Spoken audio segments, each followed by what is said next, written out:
जिस तरह लोग मुर्दे इंसान को कंधा देना पुण्य समझते हैं, काश इस तरह जिंदा इंसान को सहारा देना पुण्य समझने लगे तो जिंदगी आसान हो जाएगी। मत सोच इतना जिंदगी के बारे में। जिसने जिंदगी दी है उसने भी तो कुछ सोचा होगा। बेवजह ही नहीं होती। लोगों से मुलाकात, किसी से सबक मिलता है तो किसी से ज्ञान। श्री कृष्ण कहते हैं, किसी को दुख देकर मुझसे अपने सुख की इच्छा मत करना। अगर तुम किसी को एक पल का भी सुख देते हैं तो अपने दुख की चिंता कभी मत करना। जब दर्द और कड़वी बोली दोनों सहन होने लगे तो समझ लेना जीना आ गया है।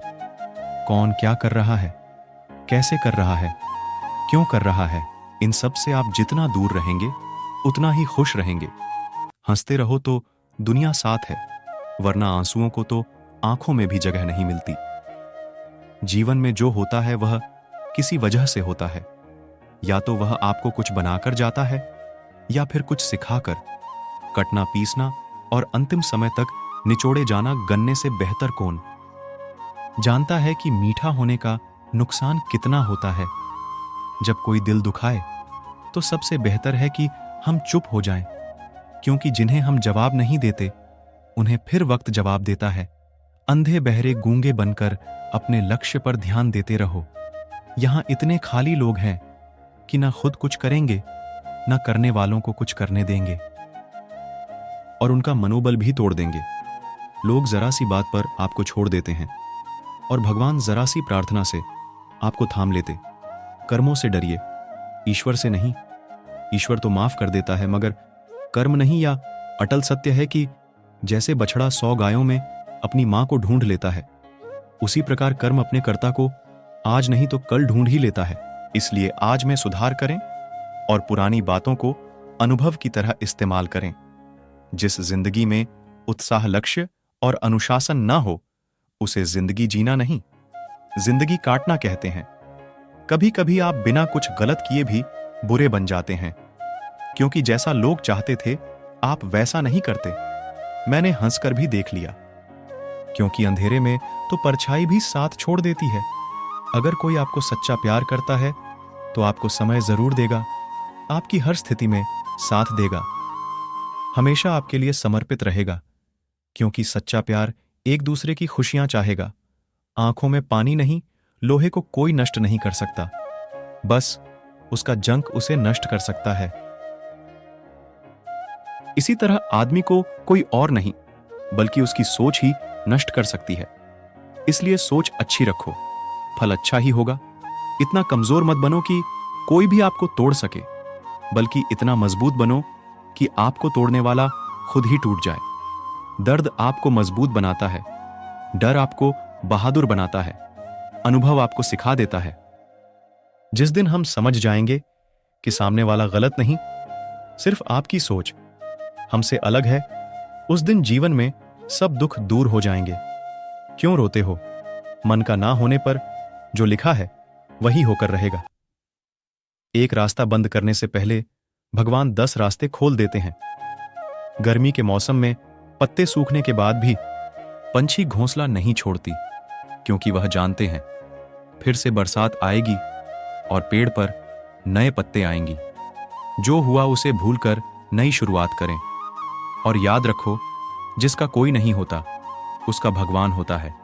मतलब से जुड़े रिश्ते मतलब तक साथ देते हैं, लेकिन दिल से जुड़े रिश्ते आखिरी सांस तक निभाते हैं। अच्छा काम करते रहो, चाहे कोई सम्मान करे या ना करें, क्योंकि सूर्योदय तब भी होता है जब करोड़ों लोग सोए रहते हैं। दुनिया में हर एक काम आसान है, केवल अंदर से आवाज आनी चाहिए। हमेशा मेहनत और उस परमात्मा पर विश्वास रखना इस सफलता का सूत्र है। जीवन में सबसे बड़ी गलती वो है जिस गलती से हम कुछ सीख नहीं पाते हैं। जो व्यक्ति अपने मन को काबू में कर सकता है वह जिंदगी में कुछ भी कर सकता है। इंसान की अच्छाइयों पर सब खामोश रहते हैं, लेकिन चर्चा अगर बुराई पर हो तो गूंगे भी बोल पड़ते हैं। श्री कृष्ण कहते हैं, तुम्हारे बीते हुए कल को तो मैं ठीक नहीं कर सकता, क्योंकि तुम वर्तमान में अगर अच्छा कर्म करोगे तुम्हें तुम्हारा आने वाला कल जरूर उजागर करूंगा। छोटी बातों पर लोग आपकी वाहवाही करेंगे, वही लोग आपको तबाह करेंगे। बुरे से बुरा क्या ही होगा। हम तो हमेशा ही सोच लेते हैं, मगर अच्छे से अच्छा क्या होगा, हम यह कभी नहीं सोचते हैं। जो ईश्वर रात को पेड़ पर बैठे पक्षियों को कभी गिरने नहीं देता, तो सोचो वह तुम्हें अकेला और बेसहारा कैसे छोड़ सकता है। आज के जमाने में कोई अपना नहीं होता। सिर्फ लोग तब तक साथ देते हैं जब तक उनका स्वार्थ होता है। अगर कोई अकेला है तो इसका मतलब यह नहीं कि उसे कोई पसंद नहीं करता, बल्कि वह अकेला इसलिए है क्योंकि उसने दुनिया की औकात जान ली है। एक बार राजा और उसका मंत्री तलवार को साफ कर रहे होते हैं। तलवार को साफ करते समय अचानक राजा के पैर पर तलवार गिर जाती है और राजा की पैर की उंगलियां कट जाती है। उस राजा को उंगली कटने के कारण बहुत ही तकलीफ हो रही थी, बहुत ही दर्द हो रहा था। लेकिन उसका मंत्री कहता है, शांत रहिए महाराज, जो कुछ भी होता है अच्छे के लिए होता है। राजा को यह बात सुनकर गुस्सा आ जाता है। वह मंत्री से कहता है कि मेरी उंगली टूट गई और तुम कह रहे हैं हो अच्छे के लिए। हुआ वो मंत्री राजा को समझाने की कोशिश करता है, पर वो नहीं मानता और बिना सुने गुस्से के कारण मंत्री को काल कोठरी में बंद करने का आदेश दे देता है। पर मंत्री को इस बात का कोई दुख नहीं था कि उसका बीबी यही कहना था कि जो होता है अच्छे के लिए होता है। वह अपनी खुशी से ही अपने आप को सैनिक के हवाले कर देता है। राजा इस बात को सुनकर चौंक जाता है, सोचता है कि मेरा मंत्री कितना मूर्ख था। उसे लग रहा था कि मैंने उसे अच्छाई के लिए कैद कर दिया। इस घटना के 3 महीने बीत जाते हैं। एक दिन राजा अपने सैनिकों को लेकर शिकार करने के लिए जंगल में जाता है। राजा को एक हिरण दिखता है। हिरण का पीछा करते करते राजा घने जंगलों में चला जाता है। हिरण को पकड़ नहीं पाता और जंगलों में खो जाता है। वह बाहर आने के लिए रास्ता खुलता है, लेकिन रास्ता उसे नहीं मिलता। तभी कुछ आदिवासी लोग उसे घेर लेते हैं। उन लोगों को पता नहीं था कि वह राजा है। वो लोग अपने देवता को बलि चढ़ाने के लिए एक इंसान को ढूंढ रहे थे। आदिवासी लोग राजा को पकड़कर अपने इलाके में ले जाते हैं। राजा उनको बार बार समझाने की कोशिश करता है, लेकिन वो लोग कुछ भी नहीं समझ रहे थे।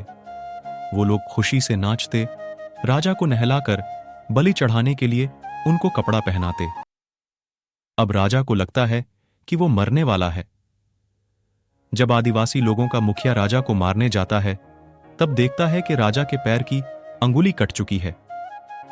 इसको देखकर उसका मुखिया कहता है, किसी इंसान की बलि नहीं दी जा सकती, क्योंकि इंसान पूरा नहीं है। एक अंग कटा हुआ है और उनके भगवान को एक पूरे इंसान की बलि ही दी जा सकती है। अगर ऐसे इंसान की बलि दी जाए जिसका अंग पहले से कटा हुआ है, तो उनके देवता खुश होने की जगह नाराज हो जाएंगे। फिर वो लोग राजा को छोड़ देते हैं।